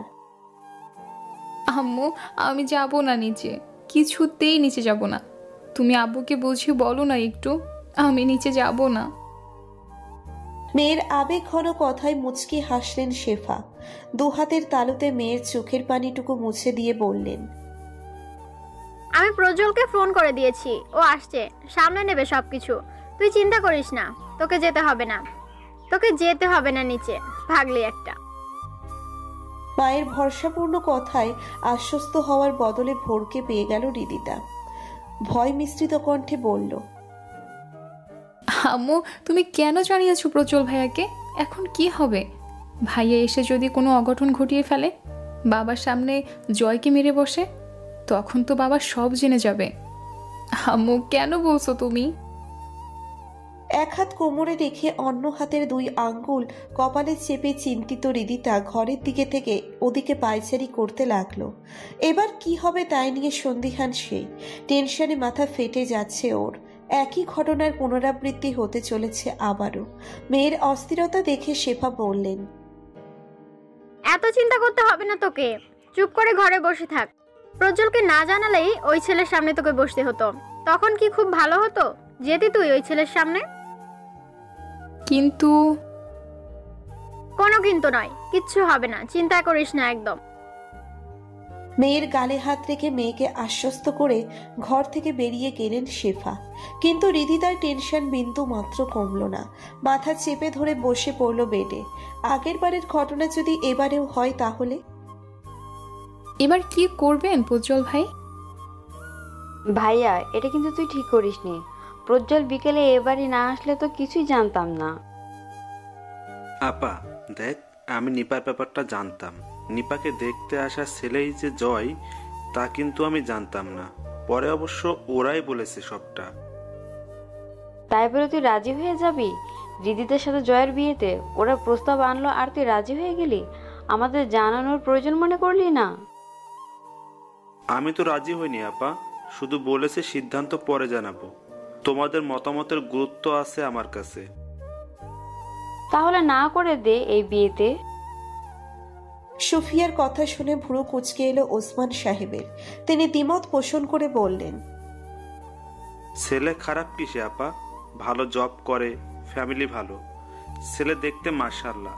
নিপার বিয়েটা যখন ওখানে হয়নি, আর তাছাড়া প্রথম থেকেই যখন হৃদিতাকেই ওদের পছন্দ, তখন বিয়েটা দেওয়া যেতেই পারে। সুফিয়া আনাম রেগে গেলেন। কাট কাট গলায় একমাত্র ছোট ভাইকে উদ্দেশ্য করে বললেন, দেখ ভাইয়া, তুই যখন আমাদের মতামতের এতটা গুরুত্ব দিস, তাহলে জয়ের সাথে বিয়ের আমরা সম্মত নই। কিন্তু কেন? আর জয়ের বাবা বললেন তোমরা নাকি হৃদিতাকে নিজের বাড়ির বৌমা বলে পরিচয় দিয়েছ। এসব কি আপা? সুফিয়া আনাম এবার একটু নড়ে চড়ে বসলেন। ভাইকে কি এবার সত্যিটা বলে দেওয়া উচিত? মামু, হৃদিতা আর আমার বিয়েটা হয়ে গেছে। ড্রয়িং রুমে ঢুকে সোফায় মায়ের পাশে বসতে বসতে কথাটা বলল প্রজ্জ্বল। সুফিয়া আনাম ছেলেকে দেখে একটু হাসলেন। ভরসাও পেলেন বেশ খানিকটা। এখন শুধু তার ছোট ভাইয়ের রিয়াকশন দেখা বাকি। ওসমান সাহেব চমকে গেলেন প্রজ্জ্বলের কথা শুনে। সন্দিহান কণ্ঠে প্রশ্ন করলেন, মানে কি আপা? কি বলতে চাইছে প্রজ্জ্বল? মানের কিছু নেই, আইনিভাবে রিদিতা আমার বউ। 1 বছর আগেই আমাদের বিয়েটা হয়ে গেছে। সহ্যের সীমা অতিক্রম হয়ে গেল ওসমান সাহেবের। মুহূর্তেই অপ্রতিরোধ্য রাগ জেঁকে ধরলেন তাকে। বসা থেকে উঠে দাঁড়িয়ে বললেন, ফাজলামের একটা লিমিট আছে প্রজ্জ্বল। কি যাতা বলছো? মাথা ঠিক আছে তোমার? কিসের বিয়ে? কবে হলো? 1 বছর আগে প্রজ্জ্বলের জন্মদিনে হৃদিতার সাথে বিয়ে হয়েছে ওর। সোজা সাপটাভাবে উত্তর দিলেন সুফিয়া। সাংঘাতিক রেগে গেলেন ওসমান সাহেব। শক্ত কণ্ঠে বললেন, যে বিয়ে সম্পর্কে আমি অবগত নই সে বিয়ে আমি মানি না। কবে, কিভাবে, কোথায় প্রজ্জ্বল হৃদিতার বিয়ে হয়েছে সেটা জানতে চাই না আমি। জয়ের সাথে বিয়েটা হচ্ছে, এটাই ফাইনাল। বিতর্কে যেতে চাচ্ছি না আপা। মামু, তুমি কি প্রমাণ চাচ্ছ নাকি আইনি ব্যবস্থা? রেগে গেলেন হৃদিতার বাবা। প্রজ্জ্বল। সুফিয়া আনাম আর ওসমান সাহেবের তর্কাতর্কি একসময় কঠিন রূপ নিল। দরজার বাহিরে দাঁড়িয়ে হৃদিতা এতক্ষণ সব কিছু দেখছিল, সব কথা শুনেছে সে। জয়ের সাথে বিয়ে দেওয়ায় কথাটা শুনে ছলছল করে উঠল তার চোখ জোড়া। ততক্ষণে আর এক দফা গোলযোগ সৃষ্টি হয়েছে ড্রয়িং রুমে। এইবার কি হৃদিতা আলাদা হয়ে যাবে প্রজ্জ্বলের থেকে? কালো মেঘের দল নেই বিস্তর আকাশে, শুধু শুভ্র মেঘের আধিপত্য। সেই সকাল থেকে বড় একটা গোলাকৃতির চাঁদ উঠেছে শুভ্র নীলিমার মধ্যেখানে। সোনালী বর্ণের আলো ছড়িয়েছে ধরণীতে। নিজের ঘরের মেঝের ঠিক মাঝখান বরাবর হাত পা ছড়িয়ে শুয়ে আছে হৃদিতা। ঘরের ড্রিম লাইটের টিমটিমে আলো ছাপিয়ে বারান্দার দরজা দিয়ে চাঁদের এক ফালি কিরণ পড়েছে হৃদিতার মুখের উপর। ওর দৃষ্টি ঘুরপাক খাচ্ছে বারান্দায় লাগানো ছোট্ট গোলাপ গাছগুলোর উপর। প্রজ্জ্বল কিনে দিয়েছিল গাছগুলো 2 মাসখানেক আগে। নিজের হাতে হৃদিতার বারান্দায় লাগিয়ে দিয়েছে অবধি। গাছ লাগানোর সময় হৃদিতাকে বলেছিল, হৃদরানী যখন আমাকে খুব মিস করবে অথবা মন খারাপ থাকবে তখন গোলাপ গাছগুলোকে সব শেয়ার করে দিও, দেখবে মন খারাপ ভালো হয়ে যাবে। তখন হৃদিতা হেসে বলেছিল, আপনি তো সবসময় আমার আশেপাশেই থাকেন প্রজ্জ্বল ভাই, মিস করার সুযোগ কই? প্রজ্জ্বল সেদিন আর কিছু না বলে হেসেছিল শুধু। আজ আমার প্রচণ্ড মন খারাপ প্রজ্জ্বল ভাই, আপনাকে অনেক মিস করছি।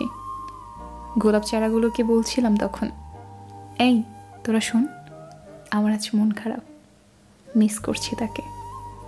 কিন্তু মন ভালো হয়ে যায়নি আমার, এখনো অনেক মন খারাপ করছে। আপনি কি তাহলে মিথ্যে বলেছিলেন প্রজ্জ্বল ভাই? আপনি তো মিথ্যে বলেন না, তাহলে কেন মন ভালো হচ্ছে না? চারাগুলোর আজ খেয়াল করিনি বলে তারা কি অভিমান করেছে? সেই কারণে আমার মন খারাপ বুঝতে পারছে না? নিজে নিজে মিনিট খানেক বকবক করলো হৃদিতা।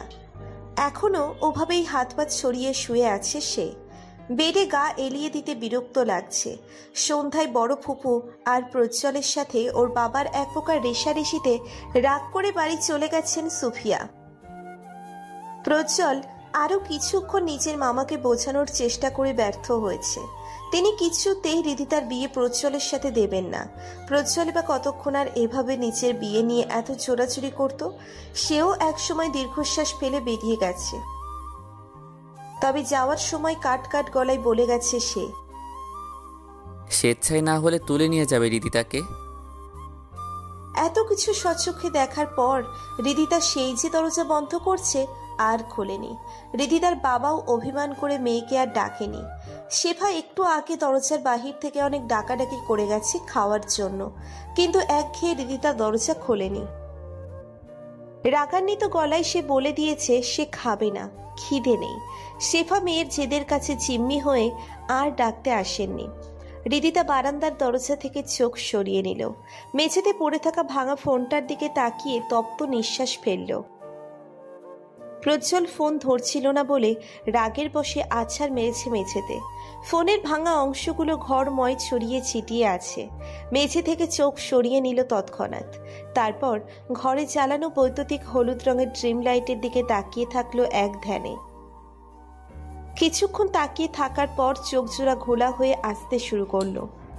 তবুও তার চোখ সরানোর নাম নেই। খুব বিরক্ত লাগছে এখন হৃদির। সবকিছু ভেঙে ফেলতে ইচ্ছে করছে এই মুহূর্তে। রিদিতা নিজের বিরক্তির বশে হঠাৎই হাত পা মেঝেতে দাপাতে লাগলো। তারপরেই অবু হয়ে শুয়ে চোখের জমানো পানি বিসর্জন দিতে লাগলো। চকলেট চাই তোর? হঠাৎই বহু প্রতীক্ষিত কণ্ঠস্বর কর্ণকুহরে প্রবেশ করতেই চমকে উঠল রিদিতা। উঠে বসল না, শুধু পাশ ফিরে তাকিয়ে থাকলো চেনা অবয়বটার দিকে। প্রজ্জ্বল এসেছে, সত্যিই প্রজ্জ্বল এসেছে। সে বারান্দার উঁচু রেলিংয়ে ঠেস দিয়ে বুকে হাতে গুছিয়ে দাঁড়িয়ে আছে। পরনে জিন্স আর ধবধবে সাদা শার্ট, ফর্সা মুখের কপালে হালকা কোঁকড়ানো চুলগুলো এলোমেলো হয়ে আছে। ড্রিম লাইটের আবছায়া আলোয় এতটুকু বুঝতে পারল হৃদিতা। ঝাপসানো আঁখি পল্লবে আর কিছু স্পষ্ট বোঝা যাচ্ছে না এখন। হৃদিতা অসহায় দৃষ্টিতে পলক না ফেলে তাকিয়ে আছে প্রজ্জ্বলের দিকে। এখনো সে বিশ্বাস করে উঠতে পারছে না সত্যিই প্রজ্জ্বল এসেছে। বারান্দায় দাঁড়ানো ঝাপসানো অবয়ব পরিচিত হলেও মস্তিষ্ক এখনো মেনে নিতে পারছে না প্রজ্জ্বল এসেছে। হৃদিতা পাশ ফিরে মেঝেতে হাত ছড়িয়ে ওভাবেই তাকিয়ে থাকলো প্রজ্জ্বলের দিকে। প্রজ্জ্বল হালকা হাসলো, বুকে জড়ানো হাতগুলো প্যান্টে কুঁজে সোজা হয়ে দাঁড়ালো। মৃদু পায়ে ঘরে ঢুকে হৃদিতাকে ডিঙিয়ে ঘরের লাইট জ্বালিয়ে দিল। এতক্ষণের অন্ধকার আচ্ছন্ন ঘরে আলো ফুটতেই চোখ বন্ধ করে নিল হৃদিতা। তীক্ষ্ণ আলো চোখ ঝলসে দিচ্ছে একেবারে। হৃদির খিচে নেওয়া কম্পনরত চোখের পাপড়ি কিছু সময় দেখে বেডের উপর পা ঝুলিয়ে বসল প্রজ্জ্বল। আলোর তীব্র রেস দৃষ্টিতে সহ্যনীয় হতেই চোখ মেলল হৃদিতা। এবার একটু ঘুরে সামনে তাকালো, আবারও স্থির দৃষ্টি রাখলো প্রজ্জ্বলের উপর।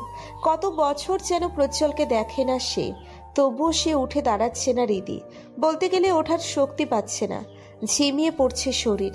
প্রজ্জ্বল দুহাতে শার্টের হাতা গোটাতে গোটাতে পড়ল। অন্যদিন হলে তো চেঁচিয়ে চেঁচিয়ে পুরো বাড়ি তোর বাপসহ জানিয়ে দিতি ভয়। আর চমকে গেলি না যে? ভয় পাসনি? হৃদিতা কোনো কথা বলল না, চুপ করে পলক না ফেলে তাকিয়ে থাকলো প্রজ্জ্বলের দিকে। কি রে, তোর কি সাউন্ড সিস্টেম বাটন কাজ করা বন্ধ করে দিয়েছে? কথা কানে যায় না? এবার রীতির বিশ্বাস হয়েছে প্রজ্জ্বল এসেছে, কিন্তু অভিমানে কথা বলছে না সে। প্রজ্জ্বল আবারও বলল, এভাবে মেঝেতে হাত পা ছোড়াছুড়ি শুরু করেছিলি কেন বলতো? চকলেট চাই নাকি নিপার বিয়ে উপলক্ষে শপিং? ভুরু কুঞ্চিত করল হৃদিতা। এই মুহূর্তে প্রজ্জ্বল মজা করছে ওর সাথে। এত কিছু ঘটে যাওয়ার পর এত স্বস্তির হয়ে কিভাবে বসে আছে সে? গত বছর ঠিক একই কাহিনী ঘটেছিল। প্রজ্জ্বল আকার ইঙ্গিতে হৃদিতাকে পছন্দ করে প্রকাশ করলেও কখনো ভালোবাসে বলেনি তখনও অবধি। হৃদিতার কিশোরী মনও প্রজ্জ্বলকে পছন্দ করে ফেলেছিল, কিন্তু ভয় কখনো বলে উঠতে পারেনি সেও। হৃদিতা সবে তখন 18তে পা দিয়েছে। বাড়িতে মেয়ে থাকলে বিয়ের প্রস্তাব আসা স্বাভাবিক। হৃদিতারও এসেছিল। পাত্রপক্ষ সোজা চলে এসেছিল বাসায়। পরবর্তীতে সেই ছেলেকে প্রজ্জ্বল এমন পিটিয়েছিল যে হসপিটালে থাকতে হয়েছে মাস দুয়েক। সেই ছেলেকে কে মেরেছে এটা কেউ জানতে না পারলেও প্রজ্জ্বলের বাসার লোক জেনে গিয়েছিল সবটা। হৃদিতাকে যেদিন দেখতে এসেছিল সেদিন প্রজ্জ্বলের 24তম জন্মদিন ছিল। ঘরে দরজা আটকে সে জেদ করে বসেছিল হৃদিতাকে আজকেই বিয়ে করবে সে। ছেলের অতিরিক্ত পাগলামিতে রাজি হয়ে গিয়েছিলেন সুফিয়া আর আতিক সাহেব। ভাইকে না জানিয়ে শুধু হৃদিতার মাকে জানিয়ে কোনো রকম রেজিস্টার হয়েছে ওদের, যাকে বলে শুধু আইনিভাবে বিয়ে। নিজেকে হঠাৎ শূন্যে ভাসতে দেখে ভাবনা থেকে বেরিয়ে এলো হৃদিতা। চোখের সামনে প্রজ্জ্বলের মুখটা দেখে ঘাবড়ে গেল ও। প্রজ্জ্বলকে কোলে তুলে নিয়ে দরজা খুলে কখন বাহিরে এসেছে বুঝতেই পারেনি সে। কোথায় যাচ্ছেন? নামিয়ে দিন প্লিজ, আব্বু দেখে ফেললে কেলেঙ্কারি হয়ে যাবে। প্লিজ নামিয়ে দিন, আব্বু আপনাকে এ বাড়িতে দেখলে আবার অপমান করবে। প্রজ্জ্বল রেগে গেল, শক্ত কণ্ঠে ফিসফিসিয়ে বলল, তুই এইভাবে চিল্লাচিল্লি করলে মামু এমনি বুঝতে পেরে যাবে কত রাত হয়েছে। সে খেয়াল আছে তোর? মটকা মেরে মেঝেতে পড়েছিলি, টাইমটা দেখিসনি? ফোনটা তো ভেঙে ফেলছিস তাই তো? প্রজ্জ্বলের গলা আঁকড়ে মাথা নিচু করল রিদি। আস্তে করে বলল, কয়টা বাজে? প্রায় 1টা। কি? হুশ, সাউন্ড করবি না একদম। ততক্ষণে মেইন দরজা খুলে বেরিয়ে এসেছে প্রজ্জ্বল। বাহিরে এসে রিদিতাকে নামিয়ে দিল নিজের বাইকের পাশে। শান্ত মতো বলল, উঠে বস চটপট। রিদিতা দ্বিমত করল না, বাধ্য মেয়ের মতো উঠে বসলো বাইকে। রিদিতা উঠে বসতেই ঝড়ের বেগে গাড়ি স্টার্ট করে বেরিয়ে গেল প্রজ্জ্বল। একদম রিদিতার বাড়ির ত্রিসীমানা ছাড়িয়ে। নির্লিপ্ত নীলিমায় বড় থালার মতো চাঁদটা এখন মাঝ বরাবর, সুপ্ত কিরণ এখনো ছড়িয়ে দিচ্ছে সে। হাওয়ার বেগে ফাঁকা রাস্তার গাড়ি ছোটাচ্ছে প্রজ্জ্বল। রিদিতা এক হাতে প্রজ্জ্বলের কোমর আঁকড়ে ধরে বসে আছে। বাড়ি থেকে বেরিয়ে আসার পর এতক্ষণ কেউ কারোর সাথে কথা বলেনি। রাতের পরিবেশে মুগ্ধ রিদিতার হঠাৎই কিছু মনে পড়তেই সে বলল, আচ্ছা, এত রাতে বাসার মেইন দরজা খোলা ছিল কেন? প্রজ্জ্বল সামনে তাকিয়ে বাঁকা হাসল রিদিতার দৃষ্টি এড়িয়ে। তারপর বলল, যে বাড়িতে আমার মামির মতো শাশুড়ি আছে, সে বাড়ির জামাইয়ের মাঝরাতে প্রেম করতে কোনো বেগ পেতে হয় না। আম্মু। মামুনি দরজা খুলে দিয়েছে। তাহলে আপনি বারান্দা দিয়ে এলেন কেন? মামুনি বলল তুই দরজা খুলছিস না, তাই বারান্দা দিয়ে আসতে হয়েছে। রিদির কপাল কুঁচকে এলো। নিজের মা মাঝরাতে জামাইয়ের সাথে মেয়েকে ঘুরতে পাঠিয়ে দিচ্ছে। বাহ বাহ। রিদিতা বলল, কিন্তু আমরা যাচ্ছি কোথায়? জানি না। মানে খুব সিম্পল, আমরা পালিয়ে যাচ্ছি। আটকে উঠল রিদিতা, চোখের মনে কোটর থেকে বেরিয়ে আসার জোগাড়। কি বলছে কি প্রজ্জ্বল? আপনার মাথা ঠিক আছে? কি সব বলছেন? মাথা ঠিক না থাকার কি হলো? পালিয়ে যাচ্ছি বছর 2-এর জন্য। একেবারে বাচ্চা কাচ্চা নিয়ে ঘরে ফিরবো। দেখি তোর বাপ মেনে না নিয়ে যায় কোথায়। আমি কিন্তু ঝাঁপিয়ে পড়ব। বাইক থামান তাড়াতাড়ি। না থামালে? আমি কিন্তু এবার চিৎকার করব প্রজ্জ্বল ভাই। এই শুনশান নীরব রাস্তায় কে শুনবে তোর চিৎকার? তাছাড়া আমি কি পরপুরুষ নাকি? নিজের বরের উপর কিসের দোষ চাপাতে চাচ্ছিস? ছি ছি। প্রজ্জ্বল ভাই, গাড়ি থামান। আমি কোথাও যাব না। আব্বুকে কষ্ট দিতে পারবো না আমি। নামিয়ে দিন আমায়। দরকার হলে আপনি একা পালিয়ে যান, তারপর বাচ্চা পয়দা করে তাদের সমেত ফিরবেন। প্রজ্জ্বলের পেটে শক্ত করে চিমটি কেটে কথাগুলো বলল রিদিতা। হঠাৎই পেটে খামচি পড়াতে গাড়ির টাল হারিয়ে ফেলল প্রজ্জ্বল। বেগ হারিয়ে কিছুটা রাস্তা এলোমেলো ভাবে এগিয়ে গেল গাড়িটা। ইট পাথরে তৈরি শক্ত রোটির উপর গাড়িটা পড়তে গিয়েও পড়ল না শেষ অবধি। শেষ মুহূর্তে এসে দক্ষ ড্রাইভারের মতো কোনো রকম বাইকটাকে কন্ট্রোলে আনলো প্রজ্জ্বল। কাট কাট গলায় বলল, মেরে ফেলবি নাকি? তোর মরার শখ থাকলে ঝাঁপিয়ে পড় যা। আমাকে চিমটি কাটছিস কেন? তাছাড়া বাচ্চা আমি একা কিভাবে পয়দা করব শুনি? অন্য সময় হলে হয়তো লজ্জা পেত রিদিতা, কিন্তু হঠাৎ গাড়ি তুলতে থাকায় সেও কিছুটা ভয় পেয়ে গেল। অন্ধকারে সত্যি এমন করা উচিত হয়নি, কিন্তু প্রজ্জ্বল যা করেছে তা কি ঠিক? শেষ কিনা পালিয়ে যাচ্ছে তারা। এই মুহূর্তে প্রজ্জ্বলকে রাগিয়ে দিলে চলবে না, ঠান্ডা মাথায় বোঝাতে হবে। শুকনো একটা ঢোক গিলে নিজের ভয়কে সংবরণ করল রিদিতা। পরপরই বলল, প্রজ্জ্বল ভাই, বাড়ি ফিরে চলুন। এটা ঠিক হচ্ছে না কিন্তু প্রজ্জ্বল ভাই। তুই এমন এক নিঃশ্বাসে ভাই ভাই ডাকতে থাকলে সত্যি আমি নিজে তোকে বাইক থেকে ধাক্কা দিয়ে ফেলে দিব। ফাজিল মেয়ে, নিজের বরকে ভাই ভাই করতে থাকিস, একটু লজ্জা লাগে না? একটু না? বিয়ের বছরখানিক পেরিয়ে গেল, অথচ তোর ভাই ডাকা বন্ধ হলো না। ভাই ডেকে ডেকে শহীদ হওয়ার ইচ্ছে নাকি তোর? আহা কি দুঃখ! এই জীবন আমি আর রাখবো না এই জীবন। প্রজ্জ্বলের সিরিয়াস কথার মধ্যে ন্যাকামির ধাঁচ দেখে স্তব্ধ হলো রিদিতা। একটা ছেলে কি করে এত ঢং করতে পারে? রিদি তো মেয়ে হয়েও এতটা ঢং করে না যতটা এই ছেলে করছে। রিদিতা কিছু বলার আগে প্রজ্জ্বল আবারও বলল, আমি যখন ঠিক করেছি তখন পালিয়ে তো যাবই। আচ্ছা বলতো, কয়টা বাচ্চা চাই তোর? ডজন খানেক নাকি তার থেকেও বেশি? কিন্তু 2 বছরে কি কয়েক ডজন বাচ্চা আমদানি করা সম্ভব? কি করা যায় বলতো? তোর বাবাকে নাতি নাতনির সুগঠিত সম্মেলনে ডুবিয়ে রাখবো আমি। বল রিদিরানি, কি করা যায় এর জন্য? উপায় কি? রেগে গেল রিদিতা। প্রজ্জ্বলের মতো চাক্ষুষ একটা ছেলে পালিয়ে যাওয়ার সিদ্ধান্ত নিয়েছে সেটা ভাবতেই পারছে না সে। হ্যাঁ, রিদি মানছে প্রজ্জ্বল একটু রকচটা, তাই বলে এমন সিদ্ধান্ত? রিদিতা তীক্ষ্ণ কণ্ঠে বলল, আপনি কি করে এমন একটা সিদ্ধান্ত নিলেন? আমার উপর বিশ্বাস নেই? প্রজ্জ্বলের এমন শান্ত কণ্ঠের প্রেক্ষিতে কিছুক্ষণ চুপ থাকলো রিদিতা। সে তো বিশ্বাস করে, নিজের থেকেও বেশি বিশ্বাস করে, কিন্তু পালিয়ে যাওয়ার মতো এমন একটা মান সম্মান হারানো কাজ সে কিছুতেই করবে না, অন্তত বাবার সম্মানের জন্য।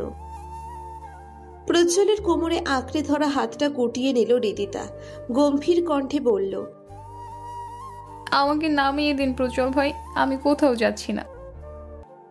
রীতির কথা শেষ হতে না হতেই সাথে সাথেই থেমে গেল বাইক। প্রজ্জ্বল স্বাভাবিক গলায় বলল, নেমে পড়। থমকে গেল রিদিতা।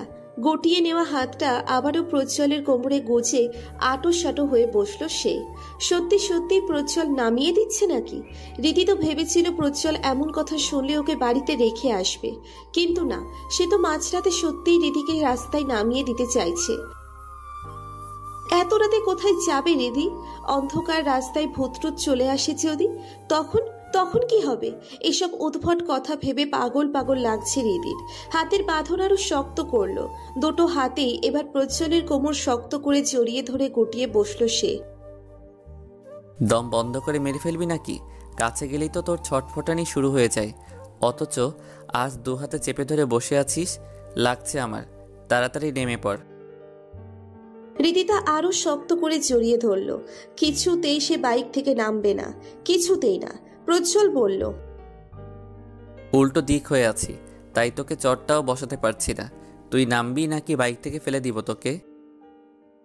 প্রজ্জ্বলের কথার প্রেক্ষিতে রিদিতা কাঁপা কাঁপা গলায় বলল, আমি নামবো না। শেষবারের মতো বলছি, নেমে পড় রিদি। কথাটা বেশ জোরেই বলল প্রজ্জ্বল। কেঁপে উঠল রিদিতা। আড়ষ্ট হাত জোড়ার বাঁধন আলগা করে নেমে পড়ল সে। গাড়ি থেকে নেমে দুপা পিছিয়ে হাতের মুঠোয় ওড়নার এক প্রান্ত পেঁচাতে লাগলো। এই মুহূর্তে ভীষণ কান্না পাচ্ছে তার। কেটে কেটে ভাসিয়ে ফেলতে ইচ্ছে করছে, কিন্তু কান্নাগুলো দলা পাকিয়ে আছে গলায়, কিছুতেই আসছে না। সত্যি কি প্রজ্জ্বল এবার চলে যাবে ওকে রেখে? গাড়িটা সাইড করে রেখে রিদিতার সামনে দাঁড়িয়ে দুহাত প্যান্টের পকেটে গুছল প্রজ্জ্বল। চাঁদের সূক্ষ্ম আলোয় নিচের প্রেয়সীকে দেখতে লাগলো সে। মিষ্টি রঙের মায়াবিনী রিদিকে চাঁদের আলোয় মোহনীয় লাগছে। আড়ষ্ট ভঙ্গিতে রিদি তখনও মাথা নিচু করে কান্না আটকাতে ব্যস্ত। প্রজ্জ্বল হাসল, 2 কদম উল্টো দিকে পিছিয়ে বলল, এত বোকা কেন তুই? সাথে সাথেই মাথা তুলে তাকালো রিদিতা। প্রজ্জ্বলের পেঁচানো কথার মানে বুঝতে না পেরে ফ্যাল করে তাকিয়ে থাকলো সে। রীতির এমন বোকা বোকা চাহনি দেখে এক দফা হেসে প্রজ্জ্বল বলল, তবে তোকে নিয়ে অনেক গর্ব হচ্ছে। আমি যা ভেবেছিলাম তুই তার থেকে অনেক বেশি ম্যাচিওর। কোনো সিদ্ধান্ত ভেবে চিন্তেই নিস। বিশ্বাস ভালো, অতিরিক্ত বিশ্বাস নয়। তুই যে মামুর সম্মানের কথা ভেবে আমার হাত ছাড়তে রাজি হয়েছিস, এটাই আমার কাছে অনেক। আমাদের এমন কোনো পরিস্থিতিতে পড়তে হয়নি যে আমাদের পালিয়ে যেতে হবে। বিয়ে যখন হয়েছে তখন একটা না একটা সময় ঠিক মেনে নেবে মামু। ওনার জায়গায় থাকলে আজকের ঘটনাটা খুব স্বাভাবিক। নিজের একমাত্র মেয়ের বিয়ে হয়ে গেছে, তার অগোচরে এটা যে কেউ হঠাৎ মেনে নিতে পারবে না। মামুর ক্ষেত্রেও তাই হয়েছে। রাগ পড়ে গেলে সব ঠিক হয়ে যাবে। আমি অমতে নয়, মামুর সম্মতি নিয়েই তোকে নিয়ে পালিয়ে যাব, বুঝলি? মধুচন্দ্রিমায় যাব। এতক্ষণ হাঁ করে প্রজ্জ্বলের কথা শুনছিল রিদিতা। প্রজ্জ্বলের কিছু কথা এক নিমেষে সব রাগ অভিমানগুলো ভাসিয়ে দিল যেন। গলায় আটকে রাখা কান্নাগুলো গাল পেয়ে গড়িয়ে অধর ছুঁয়ে দিল। রীতির এবার সত্যিই গর্ব হচ্ছে প্রজ্জ্বলকে নিয়ে। এমন একটা মানুষ ওর লাইফে আছে ভাবতেই অবাক লাগছে। এত বিচক্ষণ ভাবে কতজন ভাবে। মুহূর্তের জন্য প্রজ্জ্বলকে ভুল বোঝার জন্য খারাপ লাগতে শুরু করলো রীতির। গাল গড়িয়ে পড়া জলের পরিমাণ বাড়তে লাগলো। রীতি তার কান্না দেখে চমকে গেল প্রজ্জ্বল। তড়িঘড়ি সামনে এগিয়ে হৃদিতার মাথা চেপে ধরল শক্তপোক্ত বুকের সাথে। শান্ত কণ্ঠে বলল, আমি তো মজা করছিলাম এতক্ষণ হৃদরানী। পালিয়ে যাওয়ার মতো কাজ আমি করব এটা ভাবলি কি করে?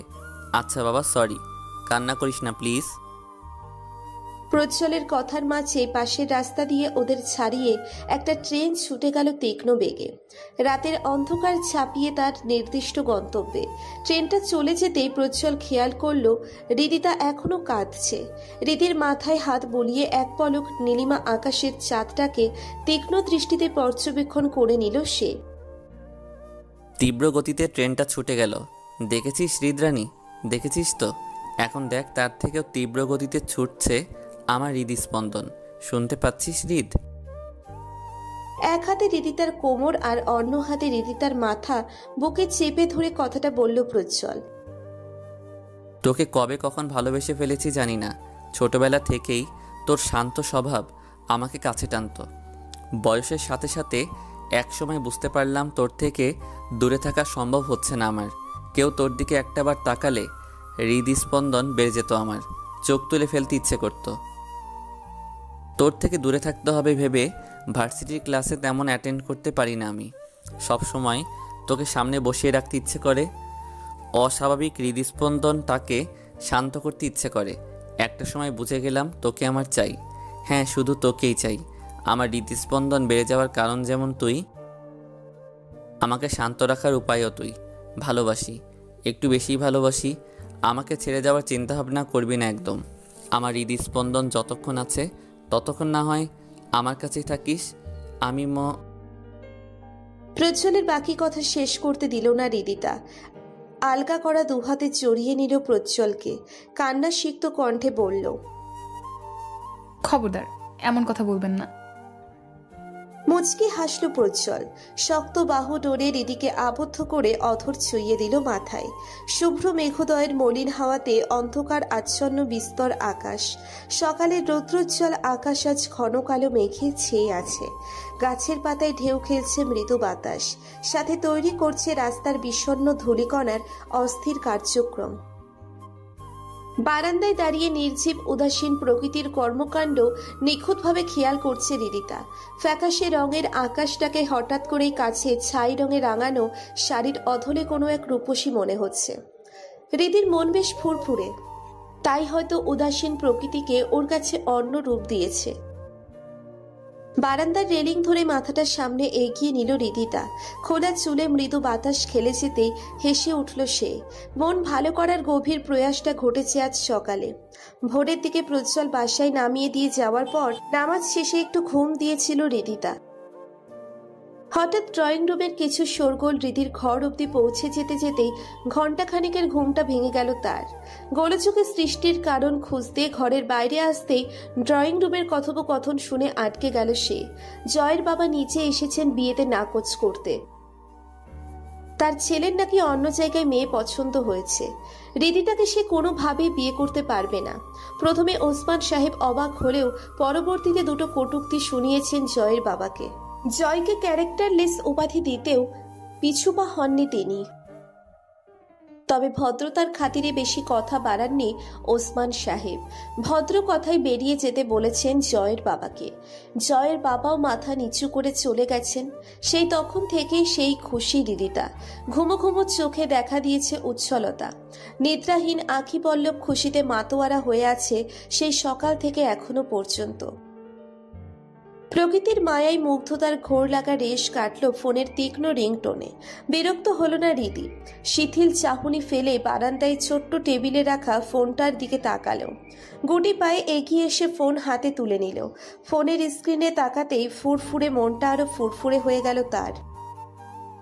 ফোনের স্ক্রিনে গোটা অক্ষরে ডেভিল নামটা দেখেই ঠোঁটের কোণে খেলে গেল এক তৃপ্ততার হাসি। সকালের ঘনঘাটা প্রজ্জ্বলকে জানানোর জন্য অস্থির হয়েছিল সে এতটা সময়। এতক্ষণ ফোন দেয়নি প্রজ্জ্বল ঘুমিয়েছিল বলে। কাল সারা রাত জেগে থাকার জন্য সকালের ঘুমটা নষ্ট করতে চায়নি হৃদি। এখন যখন প্রজ্জ্বল নিজে ফোন দিয়েছে তখন আর অপেক্ষা করল না সে। ফোনের টোন বেশিক্ষণ বাজতে না দিয়ে তড়িঘড়ি রিসিভ করে নিল। হ্যালো। ফোনের ওদিক থেকে অস্থির কণ্ঠের কথা কানে লাগতেই ভুরু কুঁচকে ফেলল প্রজ্জ্বল। মৃদু হেসে ভনিতা করে বলল, বাপরে, এত খুশি কেন তুই? রিদিতা মাথা নিচু করে মুচকি হাসল। প্রজ্জ্বল ওর শুধু হ্যালো বলাতেই বুঝে ফেলল ও অনেক খুশি। অদ্ভুত তো, তাহলে কি প্রজ্জ্বল ব্যাপারটা জানে? এসব ভাবতে ভাবতে আনমনে রিদি বলে ফেলল। কি খুশি হওয়ার কারণটা আমাকেও বল, আমিও একটু খুশিতে তোর মতো লজ্জা পাই। মাথা নোয়ানো অবস্থায় দেয়ালে আঙ্গুলের সাহায্যে আঁকিবুকি করতে লাগলো রিদি। নিচু স্বরে বলল, সকালে। প্রজ্জ্বল মুচকি হেসে রিদির কথার মুখ ভেঙিয়ে দিল। ইস, এই ছোট কথাটা বলতে রিদি এত লজ্জা পাচ্ছে কেন বুঝতে পারছে না সে। নিজেকে অনেক কষ্টে সামলে মৃদুস্বরে বলল, জয়ের বাবা বাসায় এসেছিলেন। তারপর? জয় আর আমার বিয়েটা হবে না সেটা বলে গিয়েছেন। ও আচ্ছা, এই ব্যাপার। এই ব্যাপার কথাটা শুনে হঠাৎই রিদির মন খারাপ হয়ে গেল। দেয়ালে লজ্জায় আঁকিবুকি করা হাতটা থেমে গেল। প্রজ্জ্বল কি কথাটা শুনে খুশি হয়নি? ওর নিজের এতটা ভালো লাগছে, অথচ প্রজ্জ্বলের একটুও ভাবাবেগ নেই এই ব্যাপারে। এই অদ্ভুত চিন্তা ভাবনাগুলো মস্তিষ্কে আলোড়ন ফেলতেই নিভিয়ে গেল রিদিতা। স্তব্ধ হয়ে দাঁড়িয়ে রইল বারান্দার এক কোণায়। কিরে, কথা বলছিস না কেন? ওদিক থেকে প্রজ্জ্বলের সদ্য ঘুম ভাঙা কণ্ঠের তীক্ষ্ণ রেশ কর্ণকুহরে পৌঁছলেও চুপ করে থাকলো রিদিতা। প্রজ্জ্বল হাসল। রিদির হঠাৎ চুপ করে যাওয়ার কারণ নিমেষেই ধরে ফেলল সে। ফোনটা এখান থেকে ওখানের পিঠে গুজে বলল, আমাকে তাহলে ধন্যবাদটা তাড়াতাড়ি দিয়েই ফেল। অবাক হলো রিদিতা। হঠাৎ ধন্যবাদ চাচ্ছে কেন প্রজ্জ্বল? অভিমানী চঞ্চল চাহনি স্থির করে কাটকাট গলায় প্রশ্ন করল, মানে হঠাৎ ধন্যবাদ কেন? বাহ বাহ, এত অকৃতজ্ঞ তুই রিদি, আগে জানতাম না তো। এত কষ্ট করে তোর বিয়েটা ভেঙে দিলাম, আর একটা ধন্যবাদ কি আমার প্রাপ্য নয়? তোর থেকে তো বড়সড় ট্রিট পাও না আমার। রিদি শুকনো গলায় বিষম খেল। চোখগুলো বড় বড় হয়ে গেল। হঠাৎই জয়ের মতো পাল্টে যাওয়ার পিছনে কারণটা এতক্ষণ কেন ভেবে দেখেনি সে? জয়ের সাথে বিয়ের কথা সামনে না এগোনোর কারণ যে প্রজ্জ্বল হতে পারে সেটা এতক্ষণ মাথাতেই আসেনি রিদির।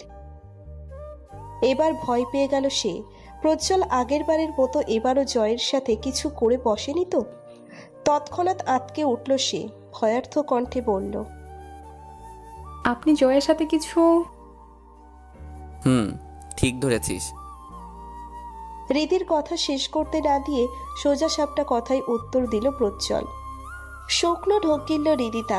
বাবা যদি কোনোভাবে জানতে পারে প্রজ্জ্বল এসবের জন্য দায়ী, তাহলে যাচ্ছে তাই কাণ্ড হয়ে যাবে। প্রজ্জ্বল বুঝে ফেলল রিদি কি ভাবতে পারে, তাই স্বাভাবিক কণ্ঠে রিদিকে আশ্বস্ত করে বলল, মামু কিছু জানতে পারবে না, চিন্তা করিস না। জয়ের বাবা ছেলের ক্ষতি চাইবেন না, তাই তিনিও আগ বাড়িয়ে কিছু বলতে আসবেন না। কিন্তু? কোনো কিন্তু না। ও তোর দিকে নজর দিয়ে ভুল করেছে, শাস্তিটা ওর প্রাপ্য ছিল। আর বাদ দে তো, তোকে এসব নিয়ে ভাবতে হবে না। খুব শীঘ্রই তোকে আমার কাছে দিয়ে আসছি। So be ready Hridrani. হঠাৎই আতঙ্কিত চেহারা কেটে যায় রিদিতার। মুহূর্তের মধ্যে ভুলে গেল জয়ের কথা, ভুলে গেল জয় নামক ছেলেটির সাথে ঘটে যাওয়া বিস্তর কাহিনী। প্রজ্জ্বলের আশ্বস্ত ভঙ্গির কথা শিহরিত করেছে তার মনকে। লজ্জায় নুইয়ে পড়েছে মাথা। বারান্দা থেকে ছুটে ঘরে চলে এলো রিদিতা। উথাল পাথাল প্রকৃতি যে তার লজ্জা দেখে হিংসে করছে। বেডের উপর উবু হয়ে শুয়ে পড়ল সে।